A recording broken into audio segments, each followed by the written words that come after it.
Welcome back, everybody, to episode number 9 of the Untangling Election 2021 podcast, your semi-weekly podcast keeping track of the 2021 Canadian federal election. This episode is going to be focusing on Trudeau and his popularity and the Liberals' popularity and exploring why it's not been as high as it's been in over the past few years. In 2015, the Liberal Party of Canada swept to a surprise election win, emerging as a majority government under the new and popular leader, Justin Trudeau. However, since 2015, Liberal support and popularity has been really wavering since that peak of late 2015/early 2016. This comes partially as Justin Trudeau has enjoyed a tumultuous career as Prime Minister, being embroiled in a number of scandals and controversies. Today, we're going to look at the image of Trudeau and the Liberals and talk about why it fell and how this has impacted election 2021.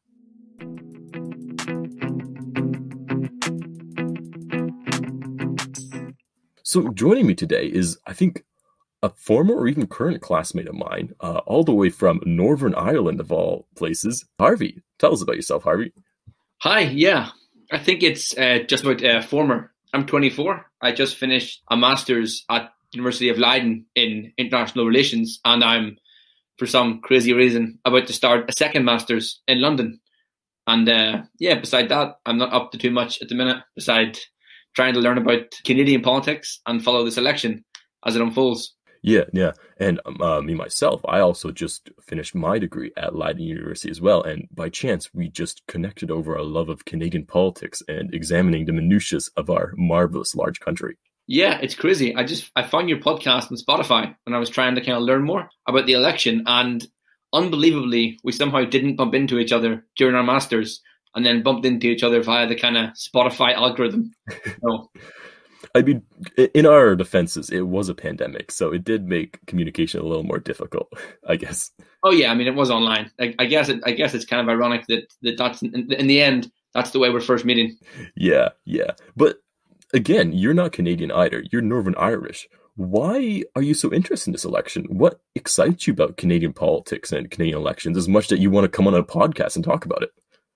Yeah, so I would say firstly, I'm just kind of a political nerd. I'm a bit of a junkie when it comes to elections. I kind of wander around trying to find an election to follow and nerd out on.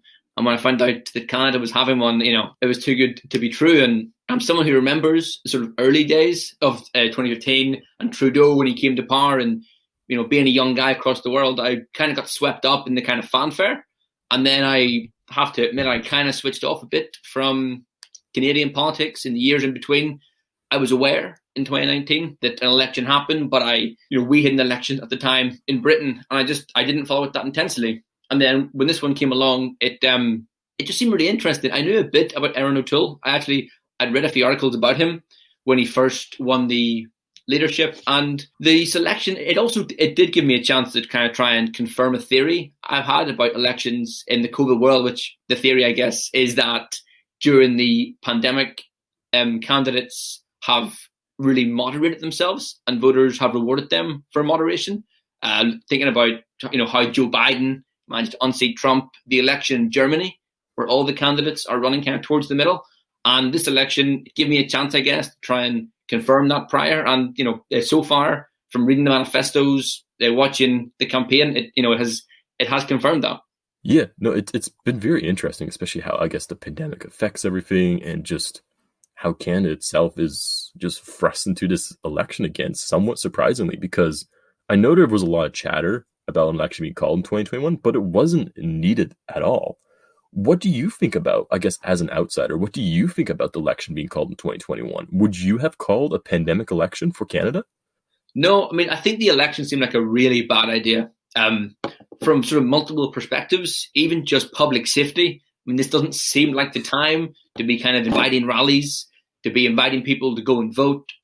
It also, I feel like, in terms of the kind of riled up sentiment from the sort of anti-vaccine passport crowd, it gave a chance for that genie to be sort of let out of the bottle. And then when you consider sort of moving away from public safety, the politics of it, I would not have called one.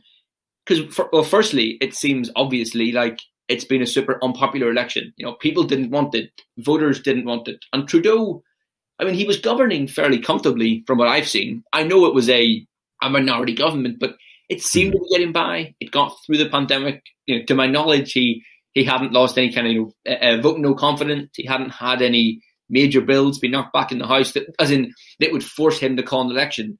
So I would say, speaking politically, it wasn't worth it. In terms of the virus and public safety, it doesn't seem worth it. If cases rise, which I guess perhaps they sort of logically will, I think fingers will be pointed in that regard. And ultimately, he could lose power, which is the ultimate, I guess, indicator that perhaps it was not a good idea. If I was a Liberal voter in Canada, I would be annoyed that he called this election. I think much of the Liberal ideas behind it was that they didn't expect the calling of the election to stick around as an issue for so long, because in many other countries have had pandemic elections. We were in the Netherlands during one, but the issue of that is it was forced upon us, right? The end of the mandate came along and we were forced to have an election. And I guess moreover, the Liberals at that point in time had been somewhat praised about their pandemic response. Their popularity was the highest it's been in months. So they were like, why not go all in and check out if this works? And that might have been a bad gamble. So we'll talk about that a lot, because I think the main thread that we're going to pull out in this podcast episode is what's up with the Liberals and Trudeau? What's his image like? Why is it what it is? And why has it fallen to where it is? And I think having you on, Harvey, is a really interesting perspective to add, because I think as an outsider looking in, you've seen the highs, you've experienced most of the highs, and now seeing Trudeau trail in the polls, really lead, get himself dragged through the mud, it might be a surprise. And I think we're here to explore why this trend is happening and what impacts we see coming from it. So to kind of give you a structure of this podcast, we're going to start by talking about Trudeau's popularity abroad. So we're going to be looking at what foreigners think of Trudeau, other governments, and see why his popularity is that high or low, if we determine that so. And then we're going to move on to our second section, where we're going to look at Trudeau's popularity domestically, and then seeing what happened in Canada and the scandals and the controversies into the nitty-gritty, and see what's been going on in the Liberal government, and then give some final thoughts. You excited, Harvey? Yeah, I'm really excited to get into this.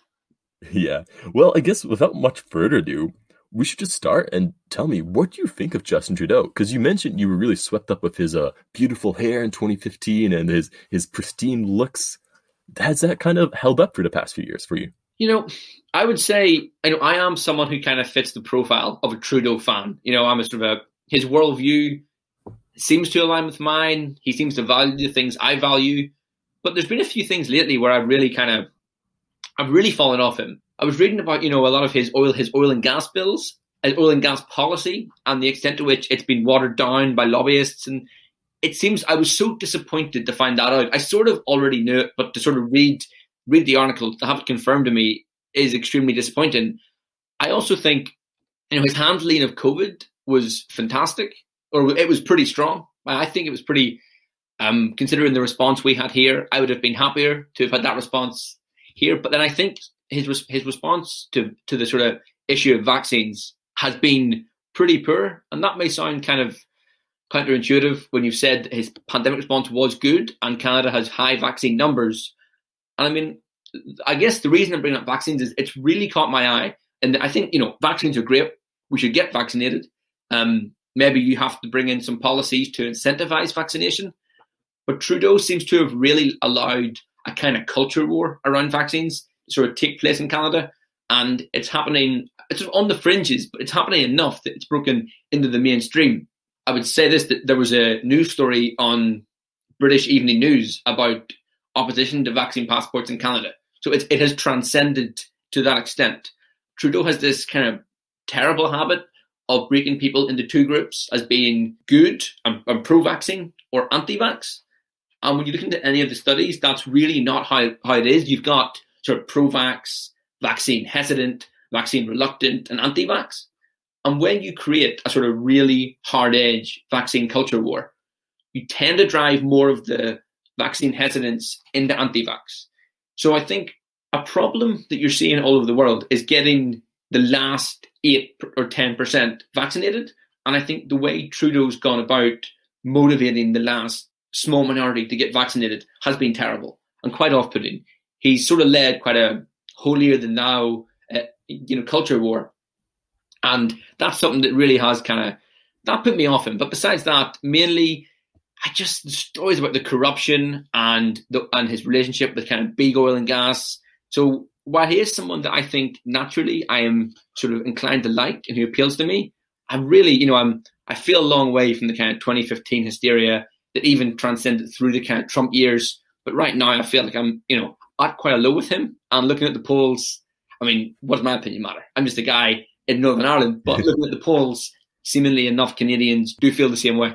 You pick up on many of the highlights, and we're going to discuss especially those controversies later on, because as we look at the opinion of Trudeau domestically, it's always dropped or been at the lowest right when those controversies hit. So Canadians do pay a lot of attention to kind of the ethics of Trudeau and kind of his larger appeal. And I really like your point about vaccinations. It's something I believe as well. I think that most governments, Canada included, have kind of stumbled with how they present vaccines as a solution to their people. They really present it as like, you need to heavy-handed state response, accept this vaccine. I think it should be more educationally presented to people. But then again, I am just a college-educated student sitting here. Yeah, I mean, there's really clear data on this, that the best way to incentivize someone who's vaccine hesitant is through like family doctors and people who they think share their values. And it's probably likely that a Canadian voter who isn't vaccinated now doesn't feel Justin Trudeau shares their values. So I think the way he's gone about it has led to the culture war massively, which it's going to lead to making it much harder to get that last group vaccinated. I think that's such a shame. And it was also a sort of a preventable mistake. Yeah. Well, I mean, we've talked about what you think about Trudeau, but let's say you go up to a random person on your street in Northern Ireland or wherever you're situated, and you ask them what they think about Trudeau. What do you think their response would be? How do you think the world around you, or especially the world in Europe and America, view Canada's leadership? It's so high. It's super high. It's crazy. He's deified. People think that he looks right. He looks like a Canadian prime minister. He looks like, this might be a weird reference, but if kind of mid-2000s American rock culture, bands like Green Day, songs like, American Idiot, he looks like he would play a cool Canadian prime minister in a music video who comes out after the kind of crotchety old mean American president has just banned skateboarding and announces that the kids can come and skateboard in Canada. That's how he looks. He's deified. It's so Obama-esque. I remember doing some reading at the start of this election cycle, and I mean, in America, I think he's the most popular foreign politician. I mean, YouGov had him more popular than the Pope and Nancy Pelosi, the Speaker of the House. When he went to the UN, Sky News wrote articles praising him. So he's very deified in an Obama-esque way. And I also think his popularity outside of Canada, it transcends politics. I mean, he gets mentioned in like rap songs. He was on The Simpsons. I also think, to an extent, his brand outside of Canada is quite insulated from from reality or from facts, but that doesn't matter to him. His popularity outside of Canada is just crazy high. It's really high. The average person on the street in Europe, in America, is a massive fan of Justin Trudeau. Yeah, and I would say, as a Canadian or as a Canadian resident, that makes me very happy. I really enjoy. I mean, all Canadians like to think of themselves being above Americans, especially culturally wise. And Trudeau really embodies that and really brings that to the rest of the world too. Like, Canadian culture is really represented through what we think Trudeau does abroad, and I guess the values he puts forth. But then I have to ask you, what has Trudeau done abroad? I don't think he's actually done a whole ton abroad beside, I read, besides Make Canada the second biggest arms dealer to the Middle East, which isn't very fitting with this thing that he has. But, he does say the right things on quite a superficial, and I feel like I'm ragging on the guy, and I don't mean to, but all I mean is his image abroad isn't totally, I don't think, in line with his actions.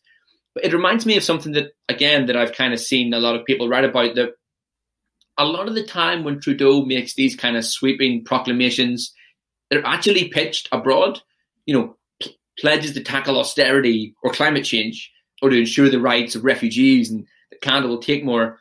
It kind of gets this sort of fawning international coverage that then increases his credibility in Canada. So I think a lot of what Justin Trudeau does is aimed at a foreign audience. I think Trudeau's popularity is also tied to people having a really popular view of Canada. I don't think Canada will ever have like a Donald Trump tier president who gets 10% popularity ratings in Europe. So I think, it is tied to having said the right things and people having a brilliant view of Canada. And I think the last reason he's just so popular is that I don't think this is sort of noticed before. This is kind of my own pet theory. One is, like I said, he looks like people think of Canada, but the people who really follow politics in different countries tend to be quite nerdy. I mean, I was reading through the Conservative Canadian Manifesto, which for a guy in Northern Ireland backs up my point, but there was a line that stuck with me about it can't just be a manifesto for people in downtown Vancouver or Toronto.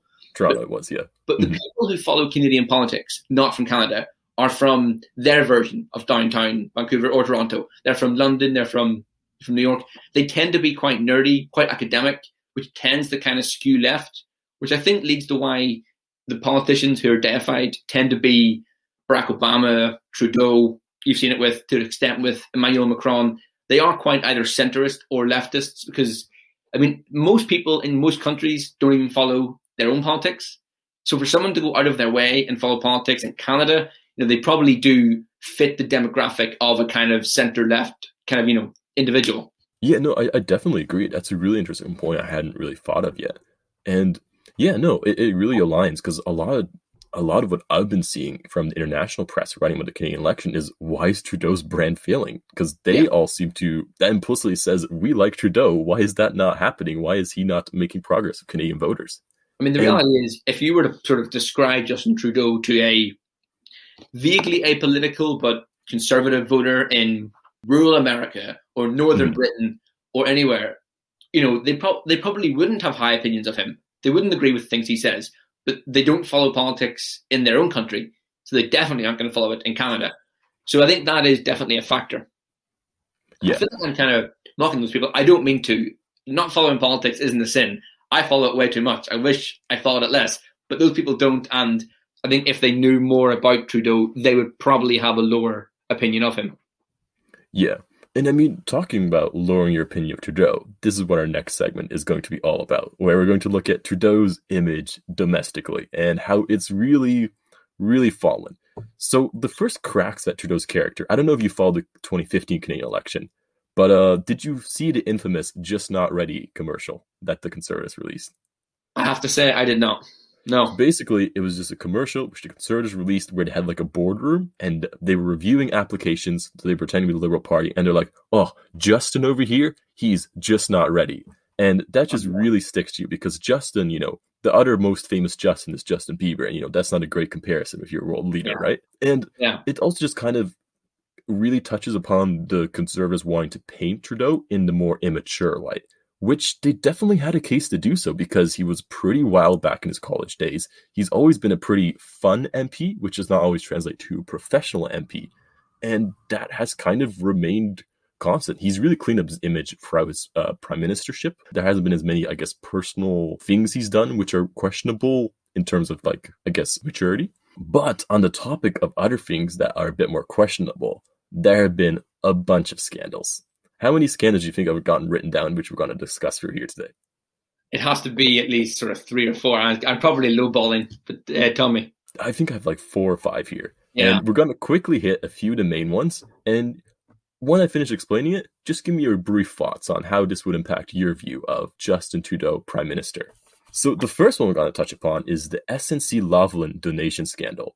So if you know about SNC-Lavalin, they're a big name. You'll remember them later. They have a second scandal as well. But this is the first one. So SNC-Lavalin is like a Quebec construction/engineering firm. So they handle a lot of contracts with the government. So they get a lot of money from doing government federal contracts. So it emerged in 2019 that the SNC-Lavalin company had been making illegal contributions to the Liberal Party between 2004 and 2009. However, the Liberals discovered this in 2016 under Trudeau, but didn't make it known until 2019. What do you think about that? Yeah, it's so sort of typical sleazy politician. It kind of sounds like sort of how a cartoon would write a sort of political scandal. It's so generic, it's so obvious. Mm-hmm. Yeah, I mean, is the kind of thing that fits back to what I was saying, that Trudeau's image abroad is so insulated from these kind of things. People do not know about that sort of thing. I'd only vaguely heard of it, and I'm really kind of dialed in compared to the average non-Canadian. Yeah. So yeah, it's pretty out of what people think his character is. Yeah, and I will stress that too, because when he got elected in 2015, I myself, being a young university student, I viewed him as somebody running on a campaign of ethics and values, and just seeing these direct approaches to his efficacy is quite startling and really starting to shake a lot of the opinion that Canadians have on him. So moving on, the Aga Khan scandal. The Aga Khan is a sort of like semi-religious kind of leader of like a certain company, state, thing, whatever, a pretty influential family. Regardless, the Aga Khan has been close friends with the Trudeau family. So may I remind you, Justin Trudeau is Pierre Trudeau's son. But anyways, they have a close family. So the Aga Khan invited him over for a 2016 Christmas vacation on his private island, of all places. And accordingly, this broke a number of corruption laws in Canada and also made Trudeau the first prime minister in Canadian history to break the federal ethics law. That's a pretty bad one. It probably fits the character of the kind of, the son of the rich and powerful. Yeah, and that's, I think, been a very big point the Conservatives also campaign on, because they say Trudeau comes from a life of privilege, right? And his critics always slam that label on him as well. So, here's the big one, or the thing that I think paints him in the worst light, definitively, and this is the SNC-Lavalin affair, which is different than the Donation scandal. So, this one's a bit complex, so stick with me. So, SNC-Lavalin, they were being probed by the Justice Department of Canada for financial irregularities. Ultimately, this could have resulted in not being able to bid on government contracts for 10 years, which was pretty bad for the business model. So, in their infinite wisdom, they decided to start lobbying the Liberal government to change the parts of the Canadian Criminal Code so they could get away with what they did. This somewhat worked, maybe because of their lobbying, maybe not, because in 2018, the Trudeau government introduced an amendment to the Canadian Criminal Code, introducing deferred prosecution agreements, which kind of basically allows companies to negotiate a sentence for themselves, and if they abide by it, they get to avoid like criminal prosecution, penalties, trials, etc. So it would have allowed SNC-Lavalin to escape whatever they were trying to do. So in 2019, it was alleged in a bunch of Canadian newspapers, primarily the Globe and Mail, which is a leading Canadian newspaper, that Justin Trudeau personally put significant pressure on the then Minister of Justice, Jody Wilson-Raybould, who, may remind you, was sitting as a Liberal in his cabinet, to do a deferred prosecution agreement on SNC-Lavalin. So basically trying to tell her, yo, you gotta do this thing for SNC-Lavalin. And may also remind you, in Canada, all the MPs are expected to be really whipped. So if the Prime Minister says something, they should vote that way. They should move that way. Minister Wilson-Raybould refused. And promptly, the cabinet got reshuffled and she got put in a lower position. Then, the Ethics Commissioner started investigating this because you can't really pressure an ongoing investigation, right? They found some fault. Eventually, Jody Wilson-Raybould resigned days later. And another leading female minister of Trudeau's in his cabinet, Jane Philpott, also resigned in solidarity with her. So this was, in my opinion, this is a huge loss for the government, to very powerful young female politicians just leaving out of this. And it's been a big stain on Trudeau ever since. What do you think of this affair? Yeah, I mean, that's appalling. That's the one I sort of knew the most about. But to act in a way that's so corrupt, but not only corrupt, but leads to the resignation of kind of two women from your cabinet. I just keep thinking back to that photo of him in the "This is what a feminist looks like" t-shirt. Mm-hmm. That's pretty appalling, and I can't escape the feeling that it doesn't make sense that more people don't know about that, because we here, especially in Europe, when there's a massive corruption scandal in America, we sort of do hear about it. Going back to the Clintons and Whitewater. But for the fact that that's been there's sort of been a block between that information, I think, getting to the public. Maybe there's problems, I think, with the way it's being reported on. But I can say this for sure. That has not affected Justin. That has not affected his image one bit amongst the public outside of Canada. I mean, if not even one bit. I would say if you were to poll that, you would be at sub 1%, would have heard of one of those scandals. The only Trudeau scandal that I think has made it here is the blackface. That was global. That photo made the front page of kind of British newspapers, and for that to be the only one with the list with the rap sheet he has, I think he's got off there pretty light. Yeah, so it's absolutely shocking, and I think at this point you would say that it is fitting a pretty clear fact pattern. And if all these scandals were hypothetically coming out of the White House in America, I think we would know about them here. They would be big stories. I will say in the SNC-Lavalin affair's defense, it is kind of complex to understand, because who cares about, no layperson cares that much about financial irregularities. It's just that Trudeau's name was down in the mud And to many Canadians, it was more opportunity to jump upon that as well. So I would say it is complex, but also think about how complex the Trump-Russia stuff was. The kind of mirror. There was a pretty clear document of the golden shower stuff, so it wasn't that. Yeah, I mean, that's true. But the complexities of like all the arrests and sort of the Michael Flynn and the sort of all the links the Trump family had and Deutsche Bank and the sort of dark money, that was so complex. But it still got to here to an extent. I mean, even Whitewater with the Clintons is relatively complex, but they did get to here. Now, I know there is how much American culture spreads across the world is, but I still think it's surprising just how little they did transcend compared to those, other ones that I've kind of listed. Yeah. And I have two more to get through, one of which you've already mentioned, the blackface ones. Do you want to take a stab at, because it reached your shores, right? Explain what you know about it. Trudeau was, again, I'm pretty sure he was a drama teacher. They worked in a school as a teacher, and there was photos of him at, I think, like an Arabian Night themed event where he had, he was wearing blackface, and that came out in 2019 before the election. He then went out and preemptively admitted there was going to be other photos. So I think, he clearly knew that he'd done it multiple times. And I think it's an appalling thing for anyone to do. Like, he's also such a young guy that he is young enough that he couldn't even begin to make that. The guy's only, I think, like in his 50s. These photos were from like the 90s.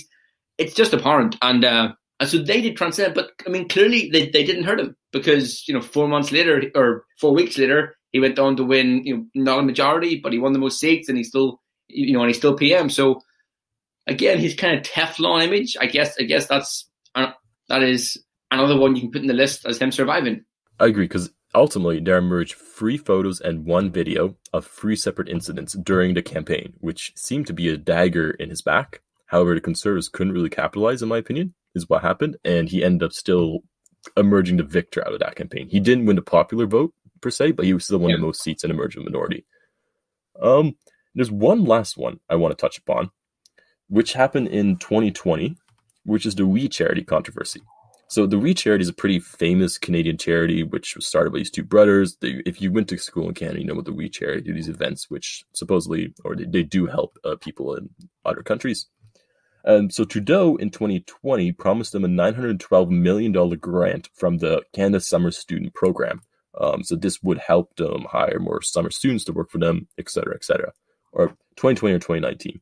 But it soon emerged that Trudeau, members of Trudeau's family, such as his mother, and members of his cabinet were also being paid inappropriate amounts of money by the We Charity for support and speaking engagements. And this constituted a bit of a dilemma, and the ethics commissioner got involved again. And ultimately, the ethics commissioner did find that Trudeau technically didn't really know of these incidents, but it's still a terrible look and probably should have been looked into before this happened. So that's the end of my list of controversies. And ominously, the Wikipedia page has already listed the 2021 election as a controversy for Trudeau. But couple that with now the pandemic hesitancy, the pandemic going on, the hesitancy to have an election going on, and we can kind of see why Trudeau's popularity is pretty low. What are your reactions, I guess, in response to all this? Because I know we did drag Trudeau's name through the mud for the last 10 minutes here, but it's good to get some context as what the Canadian public has been seeing. Yeah, I think, honestly, with all those scandals, he's lucky. I think my main takeaway is, he's a lucky guy that it wasn't dragged even further. And I think it also, from my knowledge of the polls, only started to be dragged like a week into this campaign. When he called it, he was still comfortably ahead in the polls. So I actually don't know how much those scandals are related to this. I think if they were, you probably would have seen, a much bigger dip in opinion polls that wouldn't have been post him calling this election. I think a big reason for his drop in the opinion polls, firstly, was calling the election, which people just so didn't want. And secondly, hasn't actually been a massive drop in his personal approval. It was just a rise in Erin O'Toole's. And even if you stay static, when your opponent becomes more popular, that acts as kind of a net loss. This isn't an Andrew Scheer type guy. It's not, Stephen Harper. It's a guy who's appearing to be so moderate, and he seems like a sort of affable enough guy, and I'm sure we'll kind of get into this. But so I think it's a mixture of the election and O'Toole overtaking him when he stayed static. All the awful scandals, I think at this point they've almost become, for voters in Canada, a bit baked into the cake. When you think of Trudeau, people already know of those scandals when they think of him. Any opinion of him they form includes those scandals. It didn't include the election that he didn't need to be called, and Erin O'Toole being, firstly, surprisingly likeable, secondly, having a surprisingly moderate platform, and thirdly, running a surprisingly effective campaign. And I think a lot of people didn't think the Conservatives would do that. Yeah, no, I agree with you. And I think it's also important to mention that the main effect that I see these scandals having is it's very hard for Trudeau to grab new voters to go to his cause. And I think that's the main implication which is happening here. Because in 2015, where he really won that election by all accounts, he seemed exciting, he seemed young, he seemed full of energy, he seemed like he was going to get stuff done.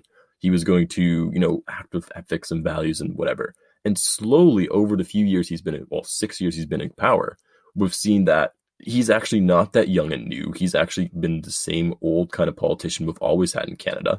He's not had as many accomplishments per se as we would have hoped. And he's just ultimately kind of just you live long enough to see yourself become the villain kind of scenario, right?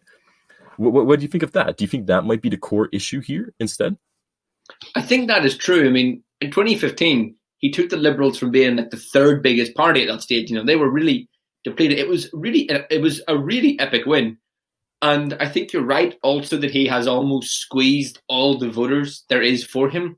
He's finding it really hard to create kind of new voters. It seems to me at this stage, like, I know he called the election sort of hoping for a majority, but now it seems like it's going to be a second election where he's going to squeeze out a minority. I mean, at this point, he's looking to win in Ontario, Quebec, Atlantic Canada, to squeeze out like a thin plurality. It's a very sort of it seems quite low ambition now. And I think the sort of low ambition of the campaign is reflective of the value, sort of the way he's seen by Canadians. I remember in 2015, there was a story in the British press about Trudeau coming over and meeting with David Cameron, the British Prime Minister, who at that point, I think it was 2016, at that point had done 6 years in office.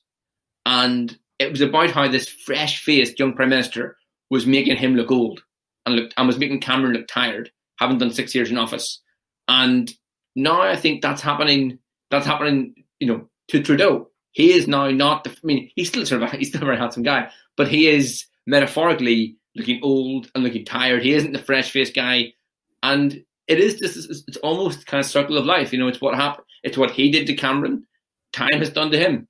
And I think fatigue at this point has become a massive issue. And also, I think that corruption, well, I did just say, and it's true, it's baked into the cake. It's not hurting him. I think voters are lethargic about it, which is why O'Toole is having some success in weaponizing that. So, yeah, I don't think that corruption will hurt him any further, but I think it gives him quite a low ceiling of support. He'll never fall through a floor, but I think that corruption makes his ceiling quite low at this point because people they feel very lethargic about him. It plays into an image as opposed to actually hurting him, if that kind of makes sense.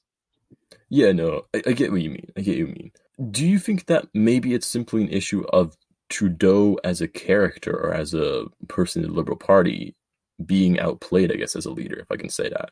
Do you think that perhaps they would fare better with a different candidate, or are these issues more linked to the Liberal Party as it is right now? I know this is a huge question to ask you as an outsider, but yeah, any thoughts? I don't think that another leader will be that helpful. I think who are they going to get with the name recognition? I'm talking purely in Canada. Trudeau's name recognition is so high, and I think it's going to be hard to replace that. I don't really think he's been outdone by O'Toole. I still think the Liberals will. I think he'll still be in office, in a year's time. I think he'll squeak out a plurality. I could be wrong. I don't think this is where he will fall. I think what I could see is, like he said in the debate the other day, that if you don't give me a majority, there'll be an election in 18 months. I think you could see he doesn't get his majority, and in the election in 18 months, some hypothetical candidate finally does, dethrone him. But yeah, I do think that it's also that maybe the kind of Liberal Party, when any party anywhere is in government for a long period of time, it's only been 6 years, but it's still long enough. I think people are getting tired of them. I think maybe they're ready for a change. I just don't think that Trudeau is going to fall at I think he has a bit more left in the tank. Yeah, and I guess kind of finish this segment off. Do you sympathize with Trudeau? Because I feel like some of these, like for instance, like The SNC Lavalin affair, the really big one. I know he acted inappropriately pressuring the minister, but that is kind of what I've seen a lot of political scholars saying in Canada. That's what to be expected of the prime minister. The minister should fall in line with what the prime minister wants, and he should be able to control his ministers like that. Others, like the We Party one, that seemed to be in his benefit, that seemed to be something he really honestly didn't know about, and that the ethics commissioner also, I think that was the final verdict of the report, despite saying he should have probably known about it. So do you think he might have been hard done? Do you sympathize with him? Do you think he could have acted differently, or is it just the circumstances acting up? Yeah, I sympathize to an extent with just the way that corruption is weaponized in politics. I think corruption is very boy who cried wolf in politics. Someday, when real corruption comes along, it's going to be quite hard to point it out. But I sympathize with the predicament he's in right now. Not really, because he didn't need to call this election. He's being dragged through a hard time, a difficult election that he just didn't need to call. So, not in a huge way. He's having a hard time. It's not like he's running against some awful character. He's not running against, some really far-right, dangerous guy, and he's being battered by the press with an election where he had to call it during a pandemic. None of those none of those statements are true. So I think a lot of this is just his own kind of unforced errors.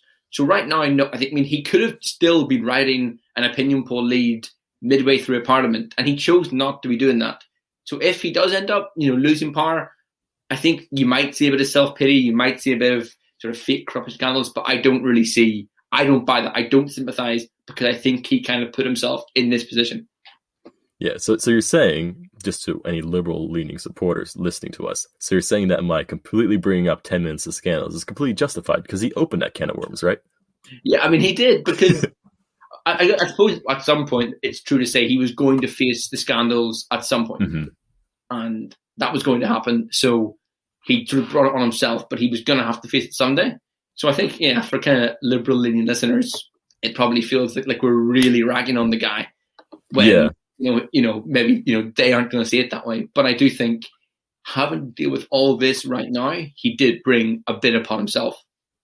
Yeah, and it'll be interesting. For me, I really want to see how the debates go with him. I'm really looking forward to, on Thursday and on Friday, listening into how he performs and just seeing what he has to say and if he can win back those votes. Because like Kevin was saying on the last episode we were doing, I think these debates are going to be like, if he doesn't bring anything pivotal, his campaign is done. And I think this might be the turning point in the campaign if he does do something properly. So maybe there's still light in the tunnel, Maybe we could be wrong.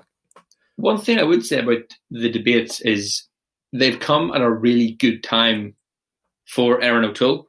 He had quite a bad week. He was hammered on guns, hammered on a couple of issues. The Conservatives haven't got out a message in like 5 days, and the debates are kind of breaking the news cycle. So I think that they've come at a really good time for O'Toole as his lead was starting to slip. So I think that the debates are massive for both candidates for completely different reasons. I think the debates are probably the last chance to reset the election narrative.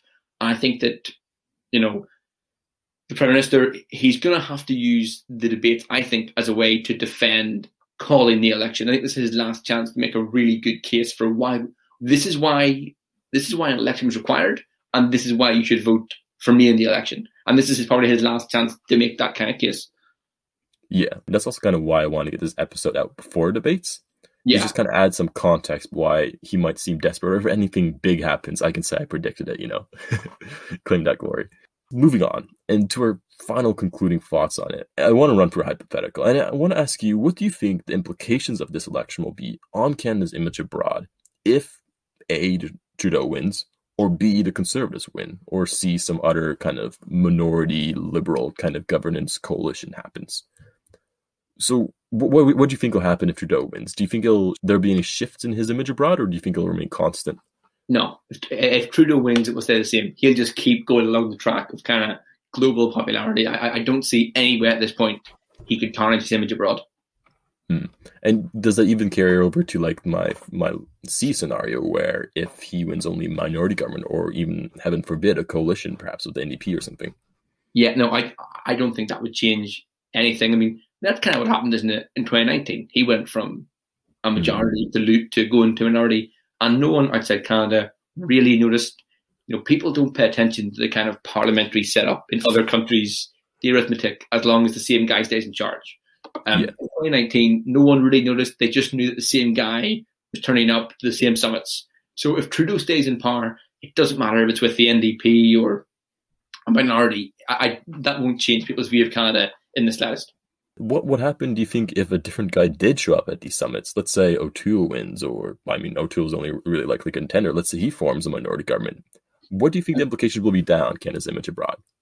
Are you telling me that you don't think that Michel Barnier is going to rock up at the NATO summit as Prime Minister? I wouldn't even bet on him winning his own riding. So No, I don't think Barnier will win his own riding, thankfully. Touch wood. Yeah, I think O'Toole winning would change how people view Canada for a couple of reasons. I think that the biggest changes O'Toole will even make, even to Canadian voters, the biggest changes he will make will be in foreign policy. I think domestically he'll keep things fairly similar. We talked about this a bit before, but he's just so pro-America. I know that Canadian prime ministers have to be, but he is even more pro-America. The Canadian left and sort of centre left seems to have a vague sort of fear of going back to the Reagan years that Mulroney would sell off Canada to kind of, old man Reagan. But O'Toole just came out, like you said, he has said it, Mulroney is a bit of an idol. He said that the most important job for a Canadian prime minister is just to openly be America's closest ally. That's the most important job. In the midst of all that's going on in the entire world, that is his most important job. And I think, O'Toole's got quite a bad relationship with the Chinese ambassador in Canada. The vote in Parliament about condemning the Chinese treatment. It's a Uyghur genocide, you're trying to say. That's what I'm getting to.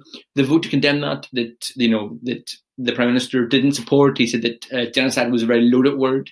I think that it will change Canada's relationship with China for the negative. Maybe it will create a kind of North American bloc against China. I think that will maybe lead to Canada being seen as perhaps a slightly tougher country.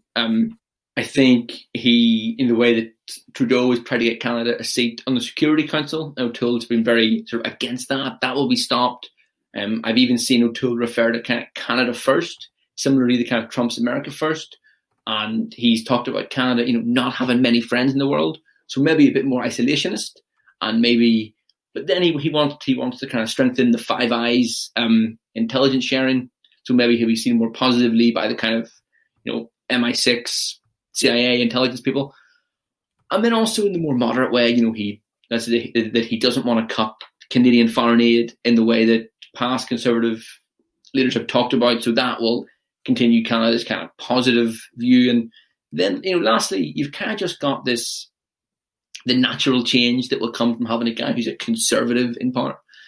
One thing about Canada is the political terms translate very clearly. It's very clear that the main centre-left party are called Liberals.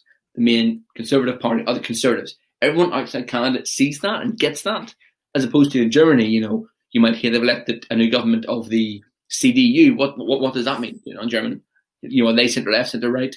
In America, you've got the Republicans, which people think means something very clear. But where I'm from, in Northern Ireland, the Republican Party is the left-wing party. In Scotland, you've got the Scottish Nationalists, the National Party off on the left, not the right. So it's pretty clear in Canada that people will understand Erin O'Toole, he's a Conservative. They will know that. It translates very clearly, and people will change their opinions of Canada to small degrees based on how they view conservatism. But overall, I think Canada will still be an extremely popular country because it already is, and Erin O'Toole isn't going to do anything crazy, just maybe a bit more hawkish on China and isolationist. But will that really happen when he gets in the office? I'm not so sure. But I think that the O'Toole is the only one that could really change Canada's image on the global stage. Yeah. No, I agree. It'll be interesting to see how that happens. I want to finish off by asking you, has this episode changed your views on Canadian politics or Trudeau at all? Just in a bit of self-reflection here. But have you emerged from this, I guess, having your opinion shifted by my words of scandals? Honestly, yeah. It's probably made me think that the guy's probably a little bit is more scandal-ridden. I didn't realise the extent of how bad the scandals were. But then again, like you say, how much of these scandals are really true? A lot of the time in politics, you get these sort of scandals that are so manufactured by political... Elbowgate? Did you hear about Elbowgate? I have seen Elbowgate in the Parliament with the one. that's one that did transcend into Britain. And what other, I mean, so I think when I factor in my sort of knowledge, the news consumer, that these might not all be completely on the level. No, my opinion's probably fairly stable, but maybe I've learned there's a few more scandals, and maybe I've become slightly more pessimistic about his chances of staying on as Prime Minister because of those. But no, I wouldn't say it's changed a whole lot. Yeah, for me too, because I've always viewed Trudeau not as some kind of deity, as some of the more liberal-minded friends I have do. I've always viewed him more as, a person, and a person at its core is fallible, right? And we're starting to see where his fallacies lie. And I think as the Canadian population leans to that, I think he's really established his brand as being some kind of infallible, value-ridden, progressive-driven leader. And I think that's where most of the damage is coming from. Where conservatives are like, oh, this does not add up. This does not add up. How could you possibly vote? Which is a valid concern if your brand is built on being this, all overarching, pariah of values and equity. Oh, yeah. I mean, I would definitely say that Justin Trudeau is a guy who ran headfirst into his own hype. He ran just smack bang into a wall of this unbelievable hype. I mean, he came to power in 2015, and like I said, about making Canada the second biggest arms dealer to the Middle East. So he comes to power in 2015 as this sort of progressive liberal guy. He sits down, he gets talked to by his intelligence sort of chiefs, and they say, the previous government have come to these agreements to supply arms to the Middle East. What's he going to do? Is he going to not do it and keep his own liberal credentials, but maybe undermine Canada's image, and reputation with its allies, or do it and damage his own credibility? So I think he was just so popular. He had such a great image, but it was never going to be sustainable. Having such a wonderful, pure image is not compatible with actually being in power. I think he did run headfirst into his own hype. I think that's a good sentiment to leave on, because I mean, all in all, he still seems like a guy I'd love to have maybe a coffee with or something like that. He seems like a really great Canadian, which is a good statement on his character. He seems like a lovely guy. He embodies Canada. He's definitely a guy you'd kind of want to sit and have a beer with. No, I definitely am. I do think he seems like a lovely guy on a sort of purely individual level. Yeah, so I don't want to make this seem like a personal attack on him, but just explaining why I guess the sentiment has shifted so much, where he went from a 44% chance to win a majority government, according to the CBC poll tracker, to I think about a 10% chance right now. And just explain that trend. 40% chance. But it's definitely worth considering that, we are college educated students, we've studied in different countries to our own, we have a perspective on Trudeau, we think he's a nice guy. If you go to a Barnier rally where he's having, by the way, he's having huge events, massive rallies. But if you go and speak to his voters, they will not think he's a good Canadian. They will not think he's a sort of lovely guy. They want to have a beer with Maxime Barnier. So I think that is, it's so easy to forget that, and we have to kind of keep it in mind. Yeah, and I think one of the Bascus polls I was looking at earlier today, he still ranks at 60% of Canadians thinking he's a friendly guy. Yeah, so that's account for something, even though I must say Singh is at 66%. So, well, I mean, Singh does seem also like a very nice guy. But I mean, so does O'Toole. I think O'Toole seems like a nice guy. I think O'Toole seems like, kind of a guy who'd be like your sort of dad's nicest friend from work. He seems like a nice guy. But yeah, I mean, Trudeau definitely has that. I think another really interesting poll is the poll about who Canadians expect to win the election. And Liberals can continue to be pretty clear out as most Canadians expect them to win, which is, I think, again, considering how much people who don't like Trudeau clearly think he must be popular if they think his party will win. So they must think he's popular. They must think there's some kind of reason there. Yeah, I guess so. Yeah, I guess we'll leave it on that for today on the substantive part, because we are going for almost 50 minutes or so now, which is, I mean, I like long episodes, but yeah, my voice is my horse. Well, before we get too hoarse, we always end on a personal question, which I struggle to make election related every time, but I've done it again. So we were talking about how excited we were for the upcoming debates. And they're being held, I believe, around Ottawa somewhere, which is not very exotic. If you've ever been to Ottawa, it's just snowy, icy, and cold, which will get me slaughtered in some circles, but that's my opinion. I stand by it. But regardless, we have the option to shift the debates to any place in the world where we want it to be. Where are we putting these debates, which, will really invigorate the viewing experience? Well, I mean, are we factoring in COVID protocols? Are they going to have to quarantine for 2 weeks? It's theoretical, so let's say no. Okay, so they're going to have to quarantine, do a PCR test. Yeah. Let's say it's like a pandemic-free world in this magical world, just for the purposes of this debate, and you can put them anywhere you want them to. I think this is probably quite a dull answer, but I would put them in somewhere in Europe to give people outside of Canada, to kind of force people outside Canada to watch them, and then get a more sort of realistic impression of Trudeau, and maybe understand the more niche parts of Canadian politics slightly more. Yeah, no, I think that's a good shout. Because, I mean, Canadian politics is so interesting, as both you and I are just mesmerizing about it. My shout would be, did you know, this is the most random news story ever, but in like 2015 or 2016, I think it was a really slow news week, but somehow there was this random island in the Caribbean. I forget its name. I was trying to Google this a second ago. And Canada apparently tried to, take it over in some sense, where people are like, wouldn't it be cool if Canada just took that island in as like a 14th province or like a 4th territory or something like that. And so it'd be cool to have that debate there for old time's sake, is what I'm thinking. That would be cool. That reminds me of Trump trying to buy Greenland. But yeah, that would be pretty cool. That would be awesome. Yeah, because we need some more sunny locales in Canada, despite us being pretty warm where I'm from right now. So yeah. Well, it's been great having you on, Harvey. I've really enjoyed connecting with another Leiden alumni like myself in the most remarkable of circumstances, I guess, on a podcast on Canadian politics of all things. Yeah, thanks for having me. It's been really good fun. Yeah, no worries. And yeah, if you've also enjoyed this episode as much as we have, feel free to leave a like, subscribe, share with your friends and family. Anything helps, get the word out about this podcast. It's been great hosting them. It's always nice to see people are actually listening in and stuff. Our next episode, after this one, we should be doing 2 back-to-back episodes. We should be recording a reaction to the French language debate as soon as it finishes. And Friday night, I think we're going to do a live recording of us reacting to the debate as it happens, and also posting that pretty early on Friday morning.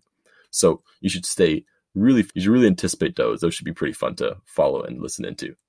But yeah, I guess that concludes our episode on Trudeau's popularity. So thanks for listening, and I guess bye. Catch you next time. Bye-bye.